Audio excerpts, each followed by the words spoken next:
সন্তানদেরকে যেন আমরা গাইড করি, ইনস্ট্রাক্ট করি, আমরা যেন ওদেরকে শিখাই কোনটা সত্য কোনটা মিথ্যা। এখন তো এই যে সোশ্যাল মিডিয়ার যুগ, এটা ছাড়া খেতেই চায় না, তাই না?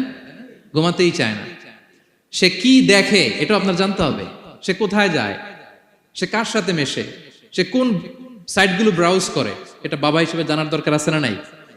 প্যারেন্টিং কন্ট্রোলের একটা ব্যবস্থাপনা আছে, আপনি কন্ট্রোল করে দিতে পারবেন। আপনি সাইন করে দিবেন ইউটিউবে আপনার জিমেল দিয়ে, ও কি দেখে আপনি সব চেক করতে পারবেন হিস্ট্রিতে। যুগ যেমন, ওই যুগের মেডিসিনও তেমন। ওইভাবে আপনাকে নিয়ন্ত্রণ করতে হবে, কারণ এই যুগে আমাদের তরুণ শিশু কিশোররা এত এত চ্যালেঞ্জের সম্মুখীন হচ্ছে যেটা আগে কখনো হয় নাই। The world is changing so fast.